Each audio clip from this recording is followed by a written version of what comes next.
याद रखना, ये कथा एक संदेश देती है, हमारे बुरे चाहने से किसी का बुरा नहीं होता है। चैन से जीने वाले तू जिए जा, मगर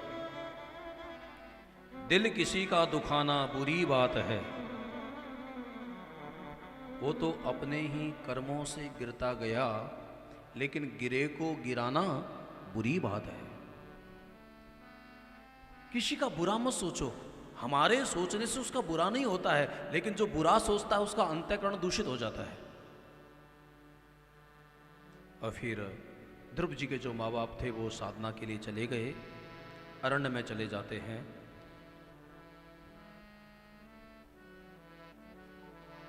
ध्रुव जी महाराज ने भी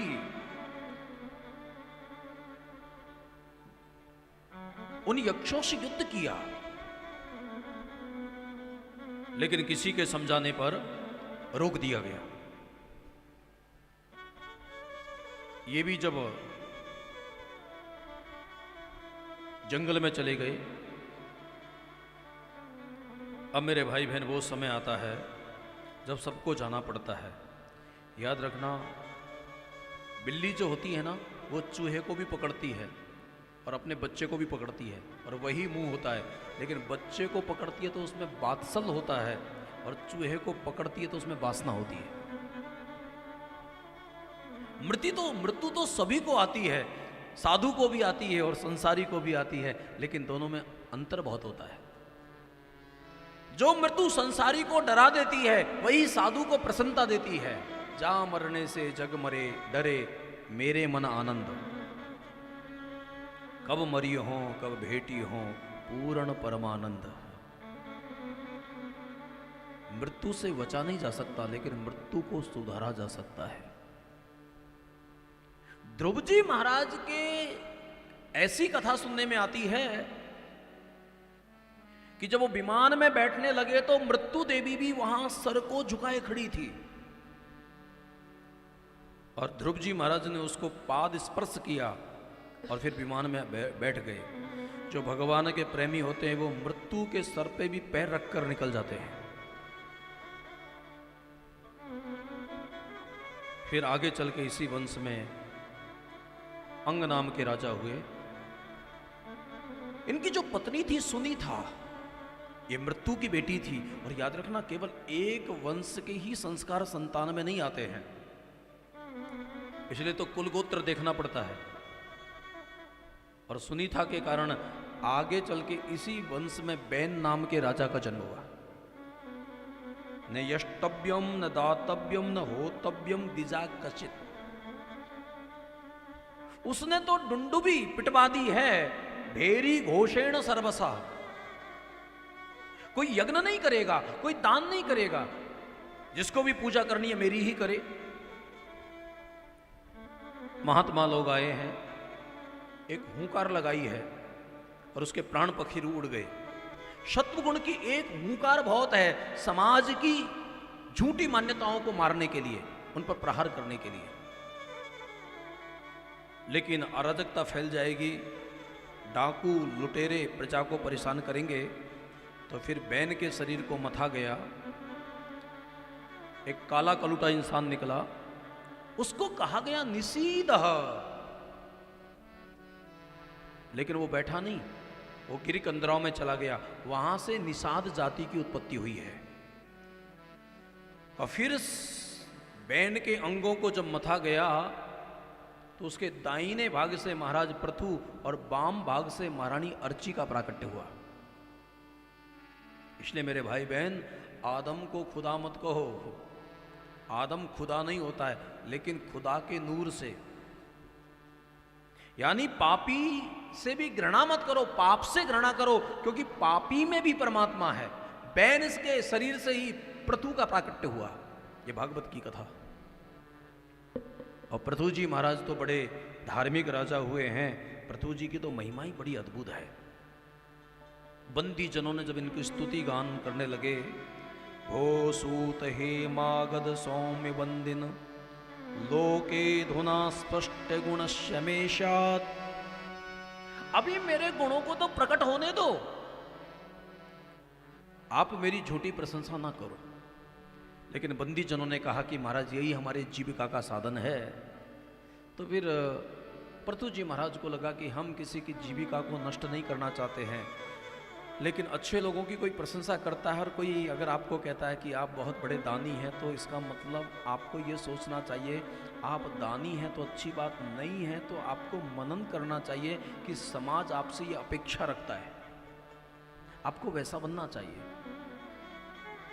इन्होंने पृथ्वी को देखा है कि पाप ज्यादा बढ़ जाने के कारण पृथ्वी अन्न उत्पन्न नहीं करती है, सारहीन हो गई है, रसहीन हो गई है। तब जाकर पृथ्वी का दोहन किया। दोहन होना चाहिए लेकिन शोषण नहीं होना चाहिए। और जब बहुत संपन्नता समाज में बढ़ गई तो ये भगवान का यजन करते हैं। बड़ी सुंदर व्यवस्था है मेरे भाई बहन, याद रखना यज्ञ के चलते ही समाज का चौमुखी विकास होता है। ये यज्ञ की जो परंपरा है ना, बड़ी प्यारी परंपरा है। इसलिए भागवत ज्ञान यज्ञ है। जब संपत्ति बढ़ती है समाज के पास, महिला मंडल थोड़ा थोड़ा इकट्ठा कर लेती है और मन में विचार आता है कि अधिक मास है, क्यों ना एक कथा करा ली जाए। तो फिर युवा मंडल भी साथ आ जाता है और समाज से भी लोग साथ आ जाते हैं, धार्मिक लोग भी साथ आ जाते हैं। और फिर आयोजन जब होने लगता है और यहाँ जब प्रसाद बांटा जाता है या प्रसाद खिलाया जाता है, तो बांटते समय बांटने वाले सभी को कहते हैं जय श्रीमन नारायण, ये प्रसाद लीजिएगा। और लेने वाला कहता है जय राम जी की, लाओ भैया हमको भी प्रसाद दो। यानी देने वाले को अहंकार नहीं है, उनको ये नहीं लगता है कि मैं एहसान कर रहा हूँ, उनको लगता है कि आज ठाकुर जी की बड़ी कृपा है कि हमको इस लायक बनाया है कि हम समाज को कुछ दे रहे हैं, पुरुषोत्तम मास में कुछ पुण्य कमा रहे हैं। और लेने वाले को ये नहीं लगता है कि किसी इंसान का खा रहे हैं, उसको लगता है ठाकुर जी का प्रसाद पाके जा रहे हैं। जहां देने वाले के मन में अहंकार ना हो और लेने वाले के मन में ग्लानि का भाव ना हो, वो जो व्यवस्था है वो यज्ञ की व्यवस्था है। वरना तो कौन किसका खाता है मेरे भाई बहन। आज के जमाने में दो ही अवस्थाओं में खाया जाता है, या तो प्रेम हो या फिर बहुत भूख हो। इसलिए ऐसे कार्यक्रम होने चाहिए जिससे सामाजिक सौहार्द बढ़े। हम लोग जब परस्पर एक दूसरे को मिलते हैं और एक दूसरे का कुशल क्षेम पूछते हैं, और जो थोड़े संपन्न भी हुए हैं, याद रखना किसी ने अगर कुछ ज़्यादा इकट्ठा कर लिया है, लेकिन संपन्नता भी समाज से आती है। ये हमारी संपत्ति पर हमारे अकेले का अधिकार नहीं होता है, पूरे राष्ट्र का अधिकार होता है। ये जो काया है ना, ये राम जी की है, और माया जो है वो सरकार की है। कभी भी 1000 के नोट बंद हो सकते हैं और आने वाले महीनों में 2000 के नोट भी बंद हो जाएंगे, क्योंकि माया जो है वो सरकार की है। ये तो अच्छा हुआ कि समय रहते हुए लोगों को बता दिया, वरना पिछली बात में आफा तफरी मचती और माताएं कभी कभी ऐसी जगह पर छुपा देती हैं कि फिर याद नहीं रहता है कि कहां छुपाया है। कई माताओं के तो अब 500 के नोट निकल रहे हैं। महाराज पिछली बार नोटबंदी हुई थी ना, तो अपनी साड़ी के अंदर एक गड्डी रख के भूल गई मैं। अब साड़ी भी इतनी होती हैं कि जल्दी एक का नंबर नहीं आता है। अब किसी मौके पर वो ऐसे उसको सफाई कर, तब उसको पता चला अरे लो 500 की 2 गड्डियां वहां रखी। और पति बेचारा पूछ पूछ के परेशान हो गया कि इस समय थोड़ा धंधा ठीक नहीं है, तेरे पास कुछ पैसा हो तो मैं अपने काम। उन्होंने कहा जहर खाने को पैसा नहीं है। और बाद में इतना निकला कि बहुत लोगों को जहर खिला दो। ये तो अच्छा हुआ कि 2000 के नोटों का तो पहले से हमको पता चल गया। और उसके बाद ये जो यज्ञ की व्यवस्था है, और जब 99 में यज्ञ हो रहा था, इंद्र को लगा कि शतक्रतु होने के बाद में कोई इंद्र बनता है, तो वो यज्ञ में विघ्न करने के लिए आए। होताओं ने कहा हम इंद्र को मंत्रों के प्रभाव से यहां पटक लेंगे, लेकिन भगवान प्रकट हो गए। भगवान ने उनको समझाया, भगवान ने कहा बरम ब्रूहि, वरदान मांगो। उसने कहा कि हमको 10,000 कान दे दो। भैया लोगों को 2 कान दिए हैं, उनका सदुपयोग करना नहीं आता है, तुम 10,000 कानों का क्या करोगे?